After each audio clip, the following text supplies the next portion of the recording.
Historia del arte.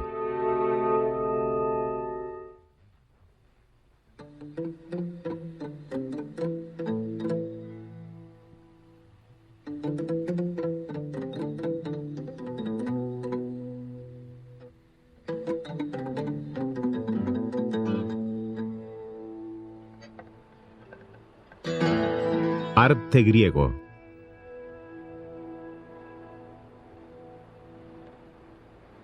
Dioses y héroes.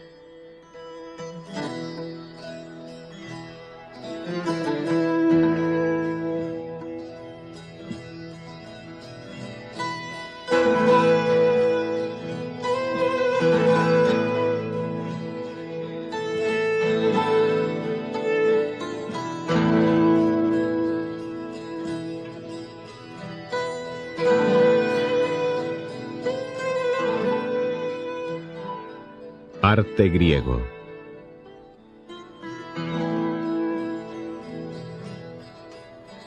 Dioses con imagen de hombre.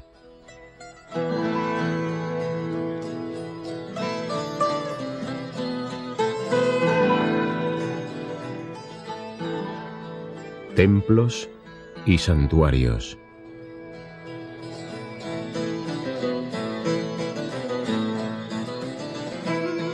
Mito y realidad.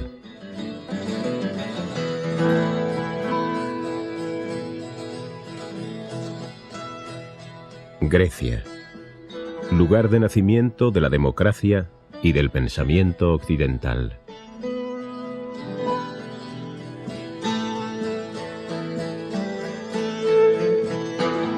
La eterna fascinación de la cultura griega.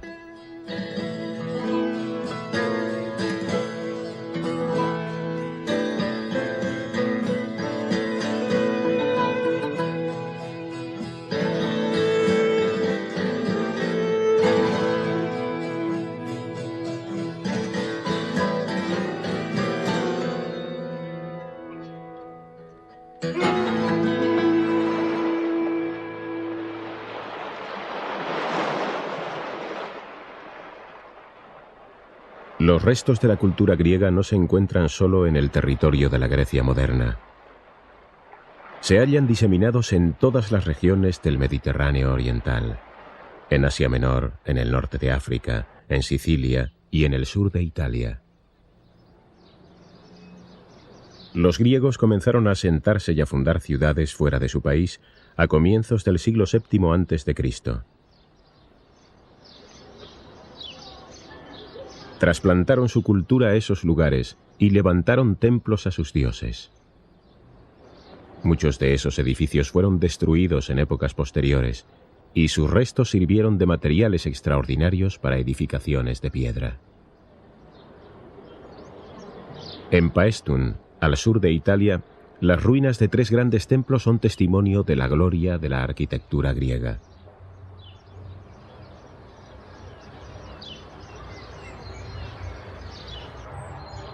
Es una arquitectura que conserva su belleza perenne, aunque esté reducida a fragmentos.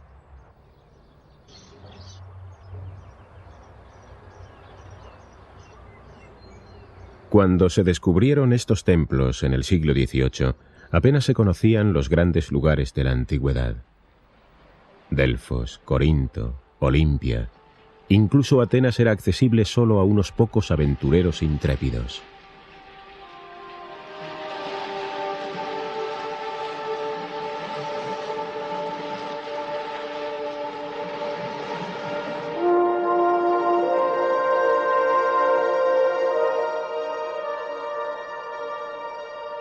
Ante la visión de la Acrópolis, ciudadela de la ciudad de Atenas, un escritor exclamó: «Siento en mi corazón un éxtasis sagrado».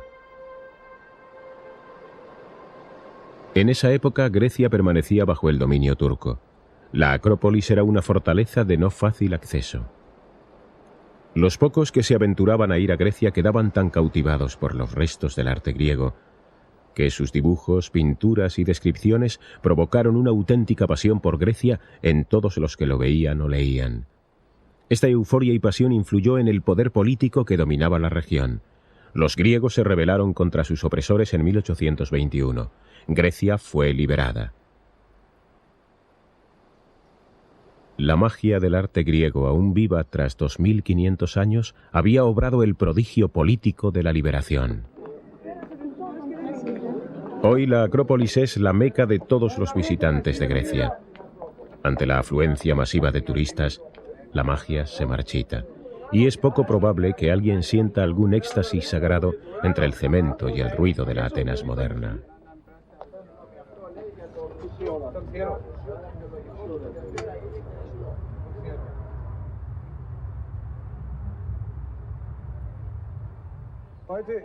Es un goce estético pisar estos espacios que rodean la Acrópolis, los edificios clásicos, el arte de la libertad, como se han llamado. Estos edificios venerables han sufrido mucho en los siglos pasados, asedios, guerras y el despojo constante de metales y obras de arte, y sin embargo han sobrevivido. Actualmente están en mayor peligro que nunca por la polución. El número de visitantes es ahora mucho mayor que en ninguna época del pasado. El tema principal del arte griego era el hombre. En este santuario en el pasado no había turistas, sino imágenes de dioses y de mortales en bronce y mármol. Los griegos creían que Zeus era el dios supremo y padre de la humanidad, y que se relacionaba con los mortales. Lo concebían en forma humana. Por eso no sabemos si esta estatua representa a un dios o a un hombre.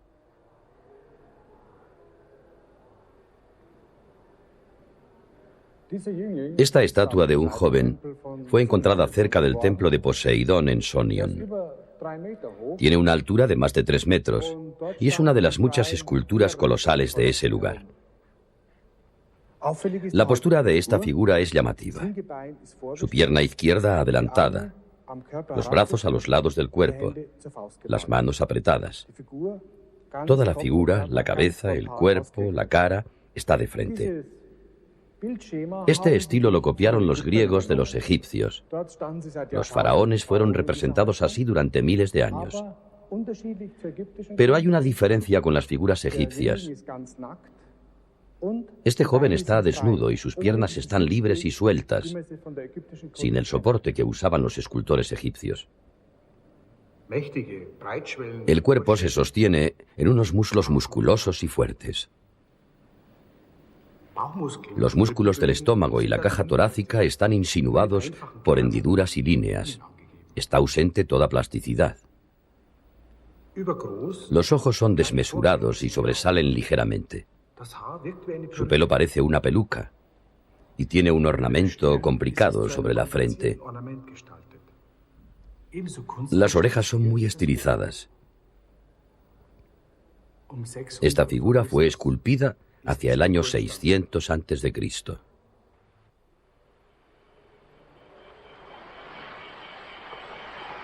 En el periodo primitivo griego de esculturas colosales, las Cícladas, un grupo de islas, sobre todo Paros y Naxos, fueron los centros del arte de la escultura. Se esculpían estatuas de tamaño colosal y a veces surgían percances. Esta figura colosal, quizá un Dionisos, yace en una cantera. Tiene una longitud de 12 metros. Pesa 10 toneladas y está sin acabar. La abandonaron por una resquebrajadura. Había sido en vano un trabajo tan prolongado y paciente de martillo y cincel.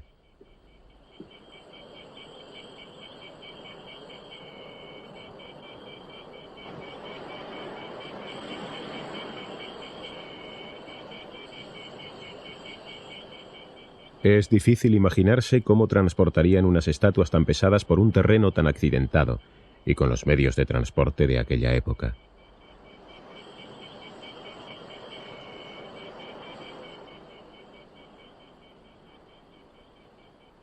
Al sacarla de la cantera se rompieron las piernas de la estatua. Esto sucedió hace 2500 años. Aún permanece en el sitio del accidente.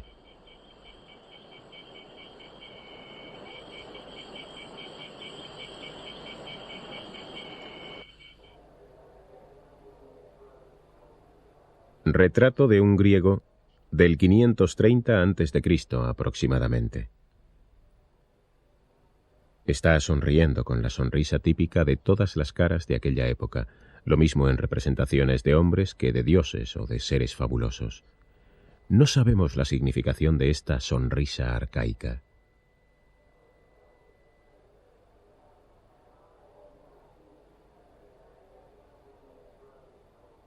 El joven es una estatua funeraria de guerrero. Se llamaba Croisos, según indica una inscripción. Solo las personas muy notorias y distinguidas recibían el honor de la dedicación de una estatua de tamaño natural. Era un honor que elevaba al difunto a la categoría de héroe.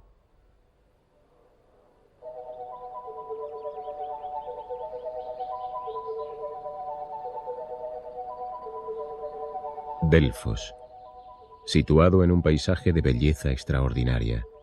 El filósofo Platón lo llamó lugar divino. Era el santuario del dios Apolo. Aquí residía el oráculo más famoso de la antigüedad. Las personas más importantes de la época acudían en busca de consejo divino. Venían hasta los persas, enemigos de Grecia.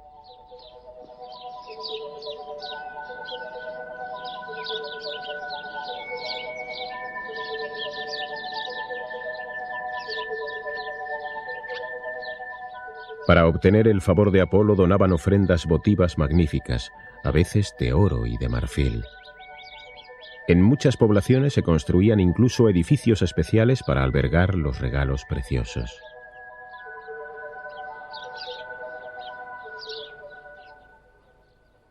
Este friso decoraba una de esas casas del tesoro.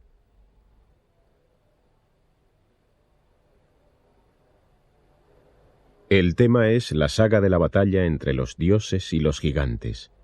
La victoria de los poderes del orden sobre el caos, uno de los grandes temas del arte griego. Los dioses salen victoriosos.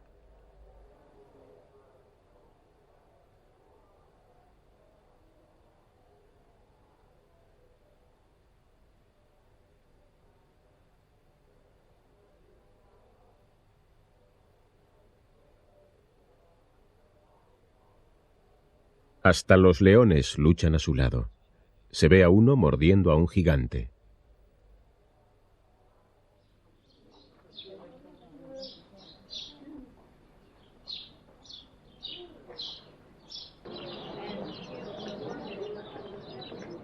El camino empinado, pasadas las casas del tesoro, estaba orlado por las estatuas que representaban a los vencedores de los Juegos de Delfos. Este tesoro enorme de obras de arte se ha perdido.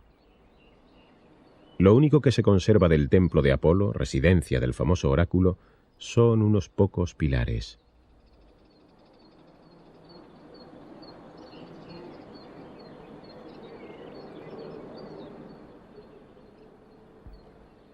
Aquí emitía Pitia, la sacerdotisa de Apolo, sus oráculos, inspirados mágicamente en éxtasis en contacto con el dios.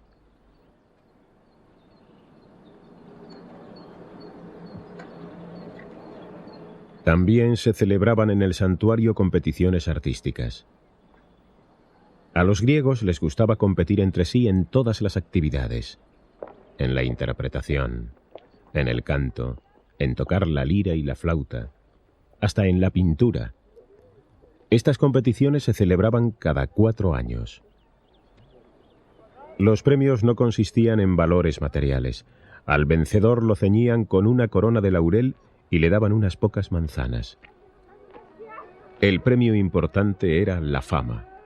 Pitócritos ganó 6 veces seguidas el premio al mejor intérprete de flauta. Fue el vencedor en un periodo de 24 años.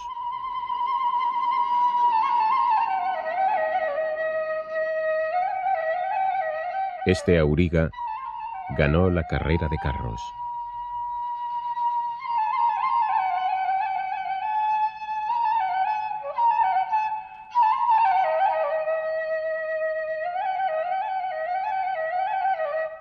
Ahí está erguido, orgulloso, impávido, llevando las riendas largas del auriga. Sus manos aún sujetan los restos de las cuerdas con las que dirigía la cuadriga.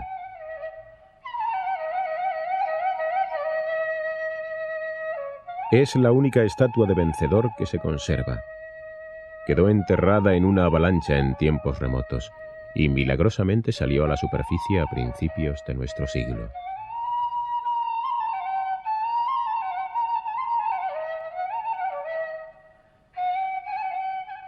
Cuando se celebraban los juegos y se reunían aquí los corredores y los lanzadores de disco o de jabalina, la paz reinaba en todo el territorio griego. Se prohibían las guerras para que pudieran tener lugar las competiciones. Terminaban o se interrumpían los conflictos en honor de los juegos. Los heraldos proclamaban una paz sagrada en todo el país. La importancia cultural y política de Delfos fue inmensa. Se proclamaban públicamente, cincelándolos en las paredes del templo, leyes, documentos y hasta sentencias de sabiduría. La famosa sentencia «Gnose autón, conócete a ti mismo», estaba inscrita en la entrada del templo.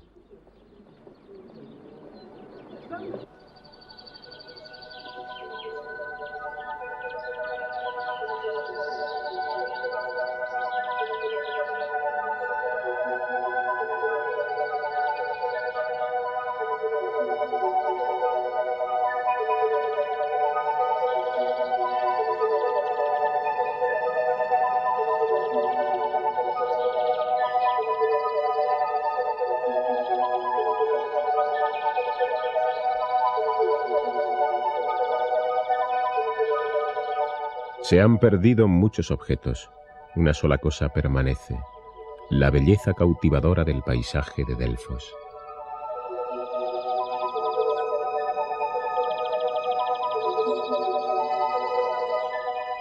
Los griegos percibían una cualidad divina en todo lo bello, fuera un paisaje, la naturaleza o un ser humano. Contemplaban la belleza como emanando directamente de la divinidad.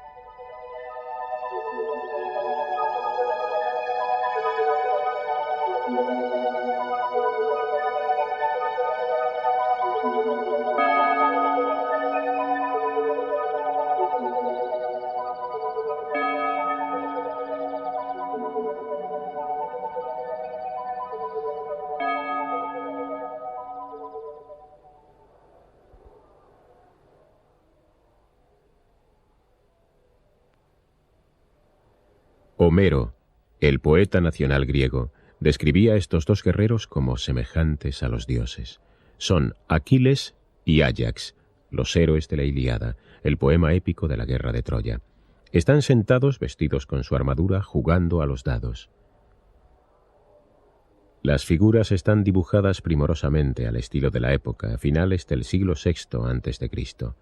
Es una obra maestra de la pintura griega en cerámica.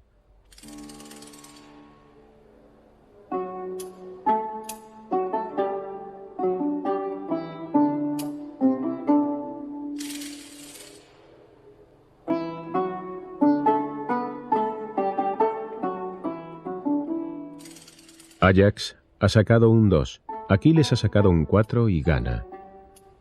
Los números están grabados saliendo de la boca de los héroes, al estilo de los cómics modernos.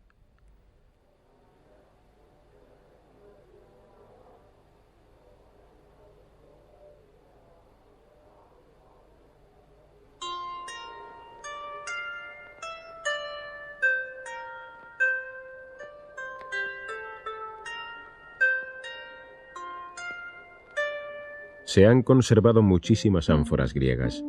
Se colocaban en las sepulturas junto a los muertos. Gracias a esto no se han deteriorado con el paso del tiempo. Se han encontrado tumbas no solo en Grecia, sino también en Etruria, muy cerca de la actual Toscana. Los vasos se transportaron allí en la antigüedad.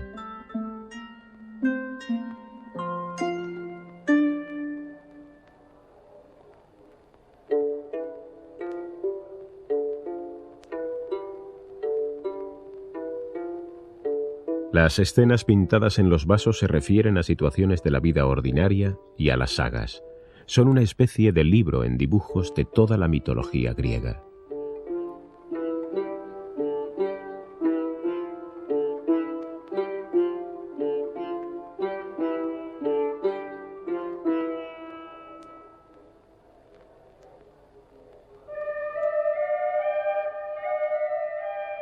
Una enorme parra cargada de uvas se enrosca en el mástil de un barco en el que Dionisos, el dios del vino, se pasea por el mar en plena euforia.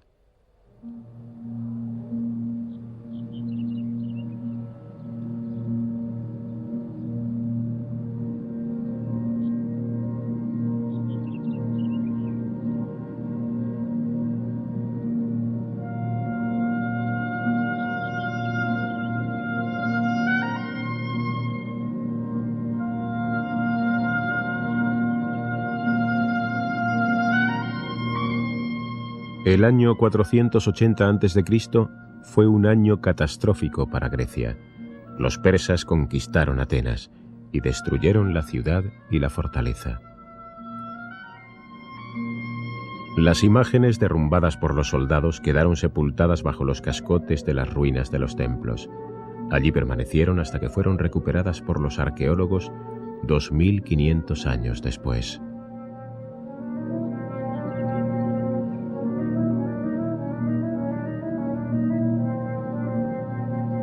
Siglo V a.C. se reconstruyó la Acrópolis con más magnificencia que en los tiempos antiguos. Se reconstruyó para el pueblo y por el pueblo, como símbolo de la democracia ática, en la que se han fundado todas las formas democráticas posteriores. El pueblo se juntaba en los teatros para votar en las convocatorias políticas. Los nobles y los trabajadores tenían los mismos derechos de voto.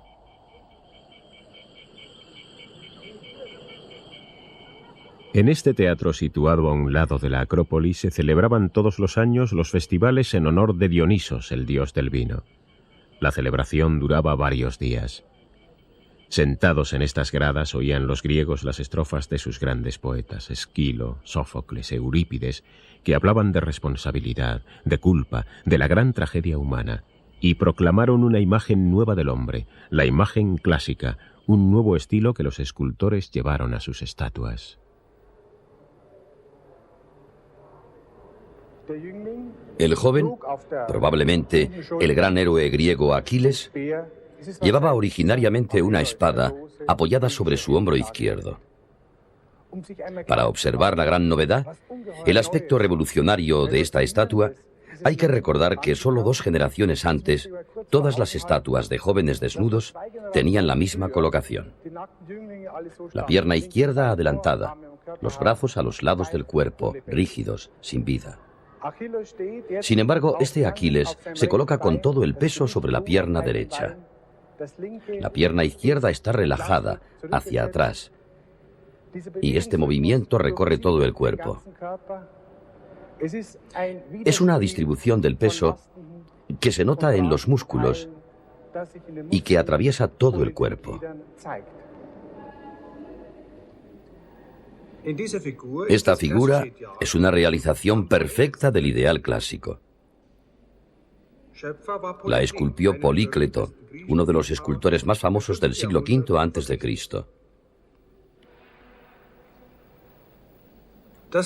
El rostro no expresa ninguna emoción individual, no sonríe. La boca está ligeramente abierta, como si respirara.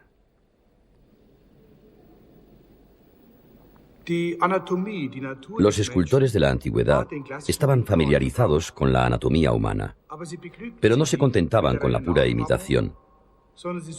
Buscaban una imagen ideal del hombre que sobrepasase la naturaleza. Esta estatua es una copia romana. La original se perdió. Conocemos muchas de las obras maestras del arte griego solo por copias romanas.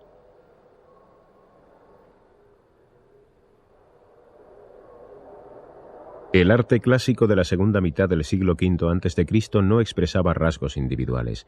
No se contemplaban las características individuales en una democracia, cuya esencia era la igualdad de derechos. Todas las estatuas de hombres, mujeres, muchachos, tienen los mismos trazos, la misma expresión serena y contemplativa.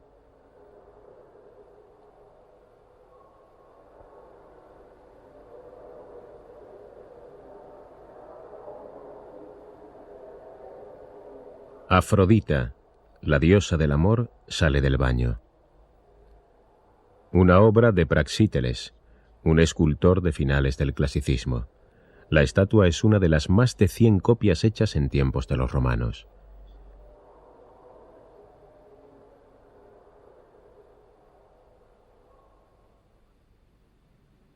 Los romanos no solo hicieron miles de copias de las estatuas griegas, también se llevaron a Roma barcos repletos de originales.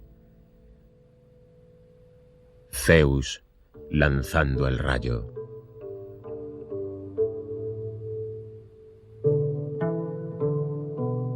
Su mano derecha extendida agarraba originariamente el rayo, el arma de este dios griego invencible.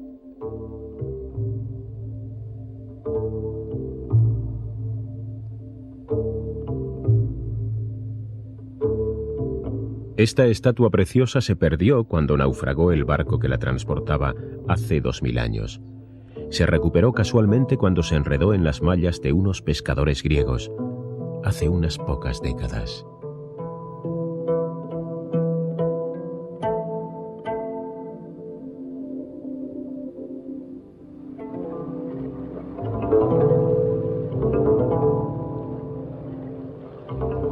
Estas dos estatuas de bronce fueron encontradas hace unos pocos años por unos submarinistas en la punta sur de Italia.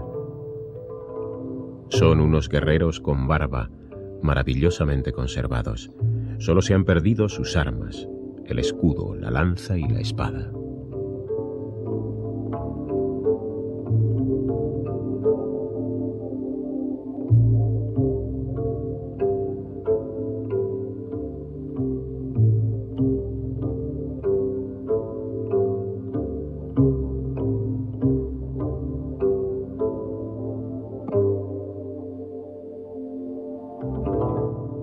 Esta cabeza llevaba un yelmo. La parte posterior está muy alargada para sostenerlo. Los ojos y las pestañas hechas de láminas de bronce están acabados con perfección.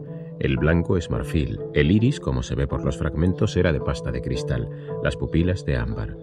Los labios están cubiertos de cobre rojizo, los dientes son de láminas de plata y brillan. Los pezones son también de cobre.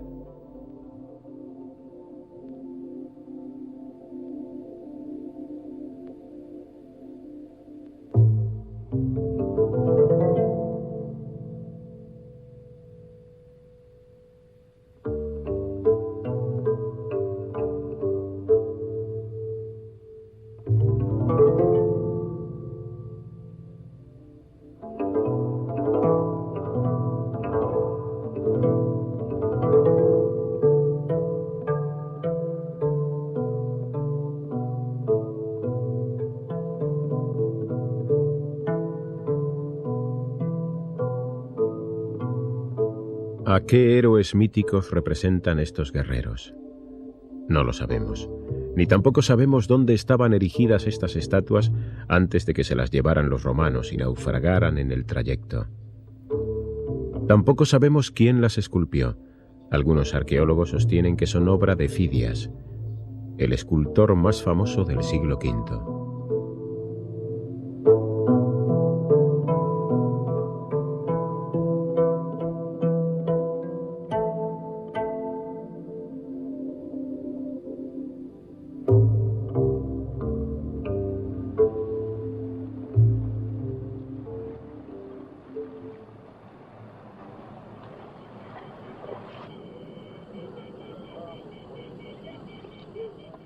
Fidias supervisó la construcción del Partenón, que sigue siendo en nuestros días el símbolo de Atenas.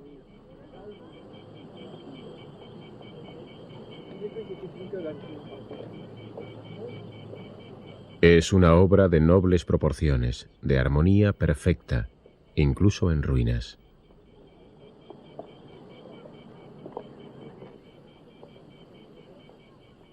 Está construida de bloques de mármol trabajados con precisión y encajados entre sí sin argamasa.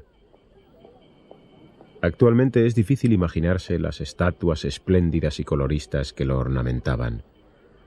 Gran parte se ha destruido a través del tiempo, pero la mayor parte se ha desmontado para conservarla en museos.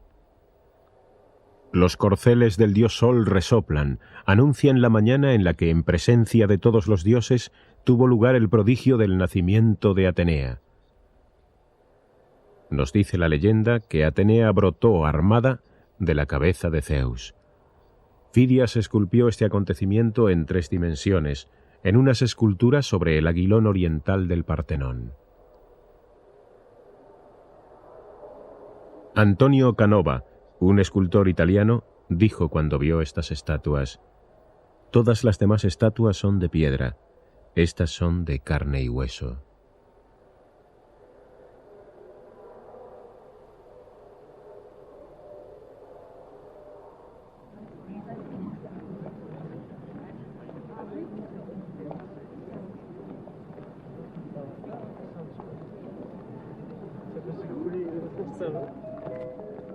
Los espacios cuadrados del friso que circundan el templo sobre las columnas están llenos de esculturas que describen batallas míticas. Griegos contra centauros, mitad hombres, mitad caballos. Se esculpen combates feroces, algunos ganados por los centauros. Sus adversarios están representados como iguales. El arte griego no se complace en la humillación y en el desprecio de los enemigos.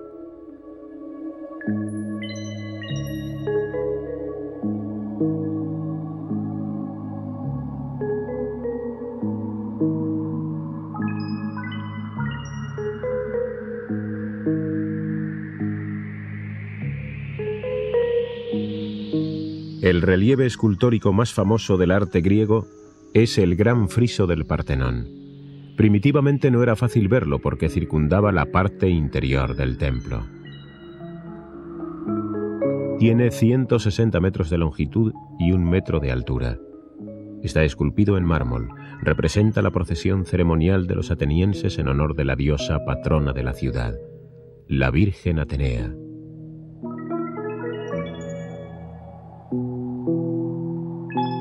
Distinguidos atenienses montan briosos corceles. Una superposición magistral de las figuras produce profundidad y perspectiva a las escenas. El relieve tiene tan solo 5,5 centímetros de profundidad. Las esculturas estaban originariamente pintadas y colocadas sobre un fondo azul brillante que les daba una plasticidad todavía más acentuada.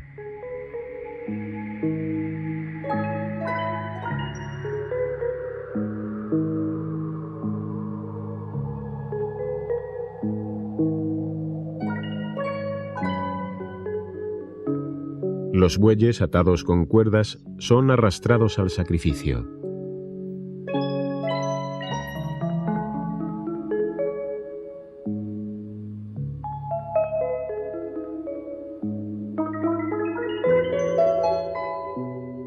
La procesión alcanza su clímax cuando las jóvenes doncellas ofrecen a la sacerdotisa de Atenea un vestido primorosamente tejido. Los dioses presencian la escena sentados, platicando con serenidad.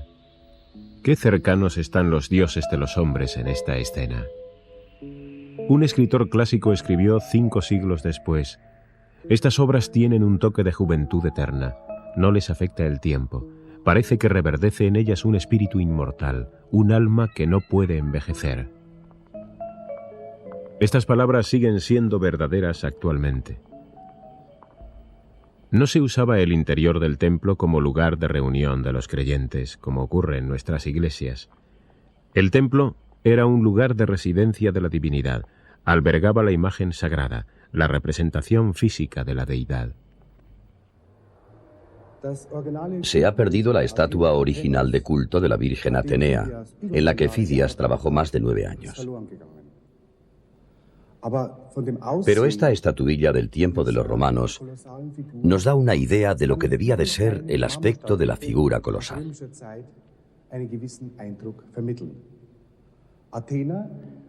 Atenea lleva en su mano derecha la diosa alada de la victoria, Nike, y en su izquierda el escudo. Su hombro y su pecho están cubiertos con una piel de cabra bordeada de cabezas de serpientes.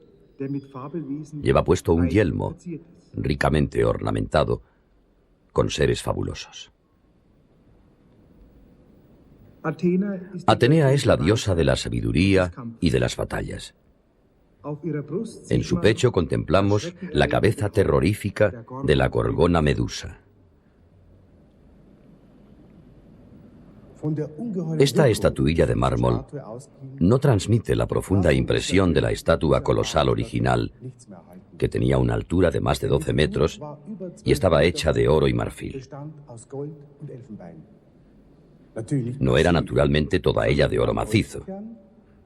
Llevaba el rostro y los brazos cubiertos de láminas de marfil, y las láminas de oro del vestido estaban fijadas a una estructura de madera. Solo el oro de los ornamentos y del vestido pesaba más de 1000 kilos. Los ciudadanos de Atenas empleaban parte del tesoro del Estado para el adorno de su imagen de culto. Lo que los estados modernos guardan bajo llave en los sótanos, lo empleaban en aquella época para una obra de arte. Atenea Partenos permaneció en su templo 1000 años. Después fue trasladada, probablemente a Constantinopla, y desapareció de allí tras la conquista de la ciudad por los cruzados. La figura estaba colocada de tal modo que cuando se abrían los grandes portalones del templo, los rayos del sol de la mañana caían directamente sobre el vestido brillante y la faz pálida de la diosa. En el tiempo en que fue construido el Partenón era Pericles el que gobernaba el estado democrático del Ática. Atenas, la capital, estaba en su máximo apogeo. Pericles, el hombre de estado más grande de la historia de Grecia, también era un amigo y mecenas de los artistas y de los filósofos. Dijo en un discurso: «Amamos lo bello, pero permanecemos siendo sencillos».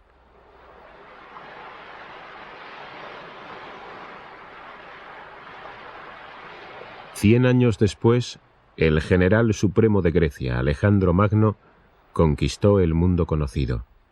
Derrotó a los persas, penetró en Egipto y llegó a los confines de la India.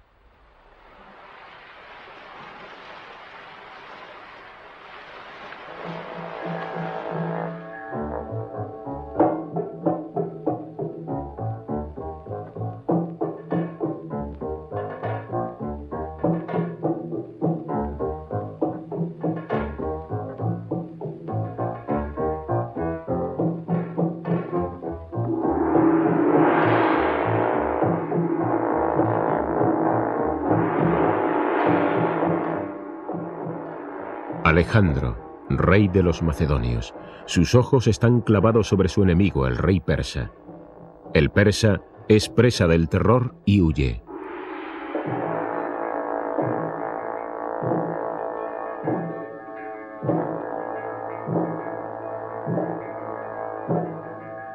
Su carro se aleja, llevado por el auriga.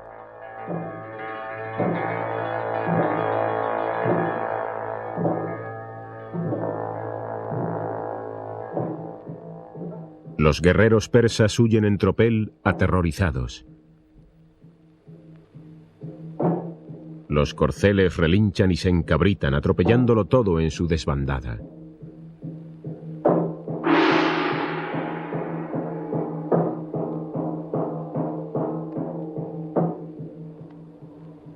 La escena de una batalla exaltando la victoria de Alejandro. Fue compuesta con 5 millones de piedrecitas. Este mosaico estuvo una vez adornando el suelo de una villa romana. Es una composición atrevida, con una ejecución perfecta del escorzo de los caballos. El mosaico, copia romana de una pintura griega, es un indicio de la cualidad altísima de la pintura griega, tan famosa en la antigüedad. No ha sobrevivido ni un solo original de las pinturas en madera, obras que gozaron entonces de la misma celebridad que en la actualidad tienen las pinturas de Rembrandt o Rafael. Esto nos recuerda que la inmortalidad del arte no sobrepasa a veces el instante fugaz de un momento histórico.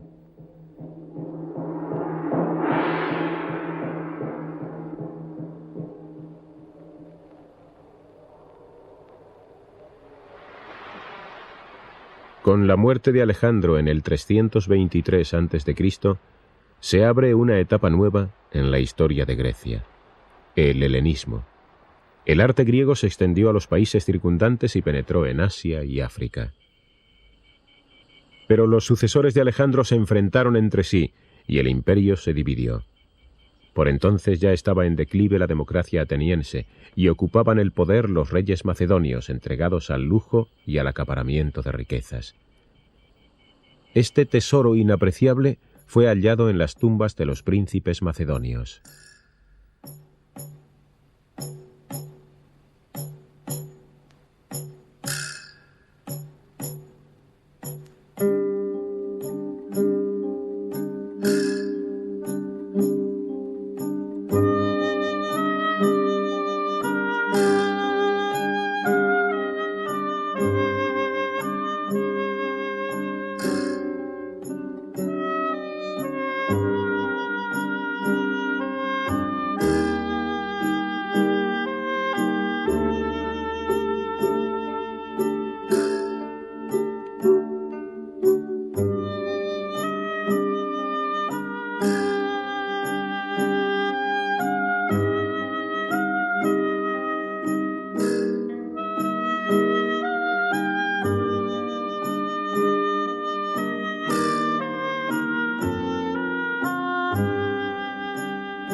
La nueva época trajo también una imagen nueva del hombre, muy alejada de la armonía, de la mesura en el movimiento y del sereno autocontrol de las figuras clásicas.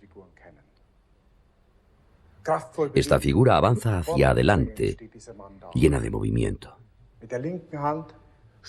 La mano izquierda agarra un palo con el que sostiene el cuerpo. El brazo derecho está echado hacia atrás. Solo podemos percibir el espacio de esta estatua si la rodeamos al mirarla. Hay expresión de movimiento y su musculatura exagerada rezuma pasión. La expresión del rostro, su nariz afilada, las protuberancias poderosas de su frente sobre sus ojos, están también cargadas de energía. El matojo del pelo añade salvajismo al conjunto. No sabemos a quién representa esta figura, si a un dios, a un héroe mitológico, a un general o a un gobernante. Lo más probable es que sea un gobernante. En la época helenística siempre se pintaba a los gobernantes en tales posturas dramáticas y les daban una apariencia musculosa para provocar la sensación de que eran dinámicos y competentes. Por eso esta estatua podría muy bien ser la de un gobernante helenístico.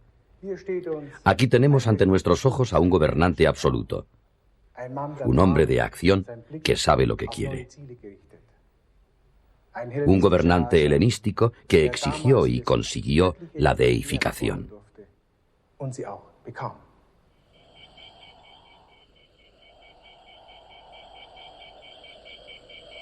Gracias a una dinastía helenística ambiciosa, El reino de Pérgamo, en el noroeste de Asia Menor, se convirtió rápidamente en el centro del arte y de la cultura, en la nueva Atenas del mundo helenístico.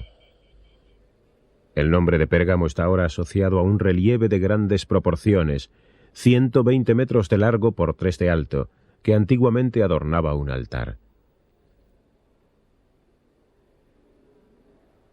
Representa el mito antiguo de la batalla de los dioses y de los gigantes, los poderes terrestres.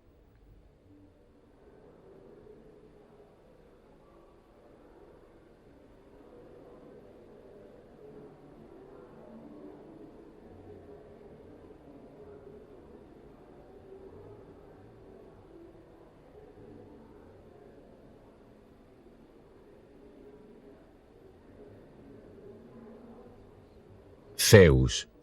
Su cuerpo musculoso, semidesnudo, sugiere invencibilidad. Con furia incontenible lucha contra 2 gigantes.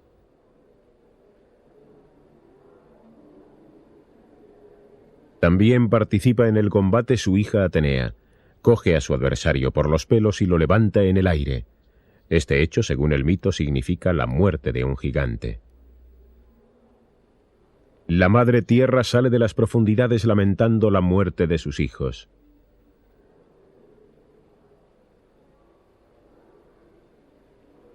Las figuras tienen todas un movimiento personal, expresado con un realismo patético.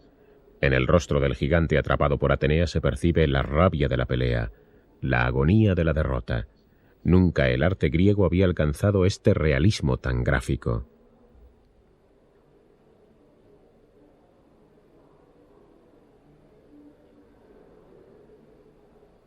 Un boxeador. Lleva las manos y los antebrazos envueltos con cintas de cuero. Su cuerpo es la expresión de la potencia, de la fatiga, del esfuerzo. Su cara está hinchada por los golpes, aún sangran sus heridas recientes.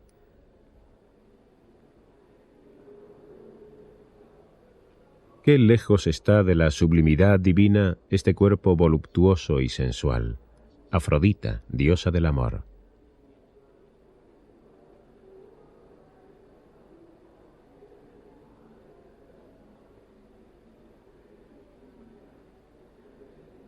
El mundo de la infancia, un niño forcejeando con un ganso. Los griegos descubrieron este mundo idílico y feliz solo en el último periodo.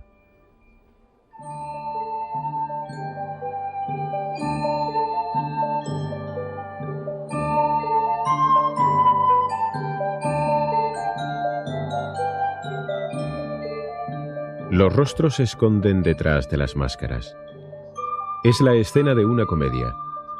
En el teatro de la antigüedad los actores nunca descubrían el rostro, tampoco interpretaban caracteres individuales. Eran caracteres tipo, que se reconocían por sus máscaras y atuendos.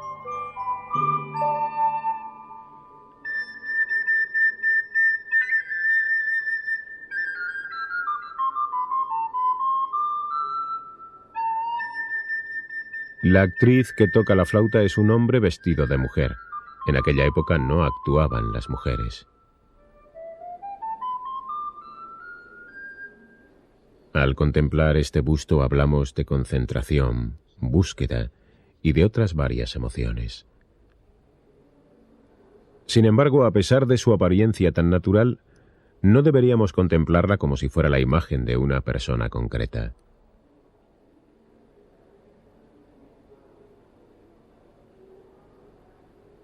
Naturalmente, este es uno de los secretos del arte griego que explica su perenne validez en todas las épocas.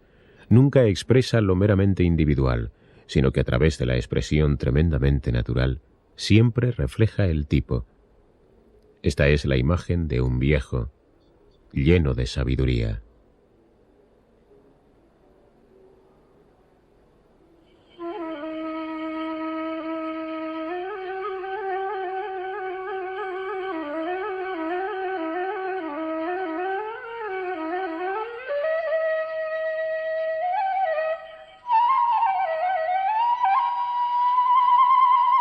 La evolución del arte griego es clara, lógica, y puede apreciarse perfectamente si analizamos el rostro de sus imágenes. Simple en la forma, demoníaca en la expresión, una obra del periodo arcaico hacia el año 600 a.C. Amanerada, con una sonrisa encantadora, una escultura de finales del siglo VI a.C. Los rostros del periodo clásico, el siglo V a.C., se caracterizan por su seriedad y regularidad.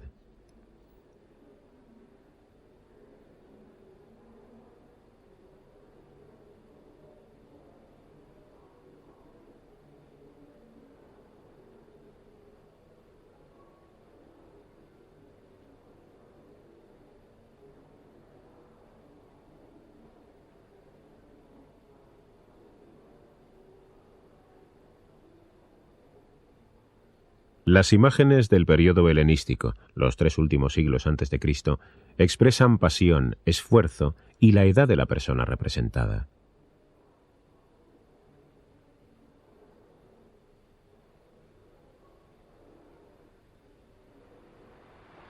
Las distintas tendencias intelectuales y espirituales de la historia griega se reflejan en su imagen del hombre, que está en un cambio evolutivo constante. Nos resulta fácil seguir esa transformación. Las otras formas artísticas también están sujetas a las mismas influencias, pero los cambios en la arquitectura son menos obvios y más difíciles de percibir. Esto se debe a que la función de la arquitectura siempre es la misma y también a razones técnicas.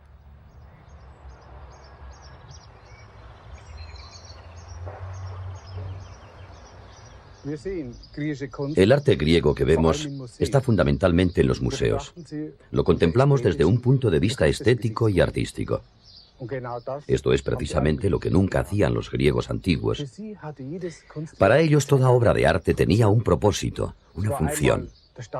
Una estatua, por ejemplo, servía para ser venerada en el templo, o como figura funeraria, o para representar a un ciudadano ilustre. Las estatuas se erigían en lugares públicos, como en plazas y santuarios. Estaban integradas en la vida ordinaria, se pintaban y a veces se las coronaba. Es importante tener esto en cuenta si queremos entender el arte griego.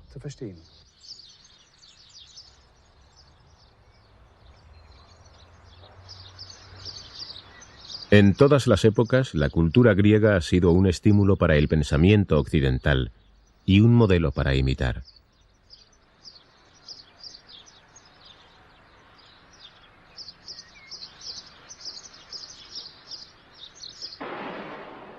Hasta nuestros días, los artistas han buscado inspiración en la mitología griega para abordarla y reinterpretarla.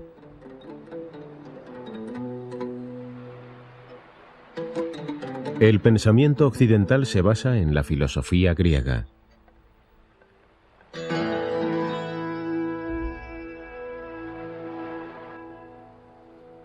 Se han traducido en cada época las obras de los poetas griegos.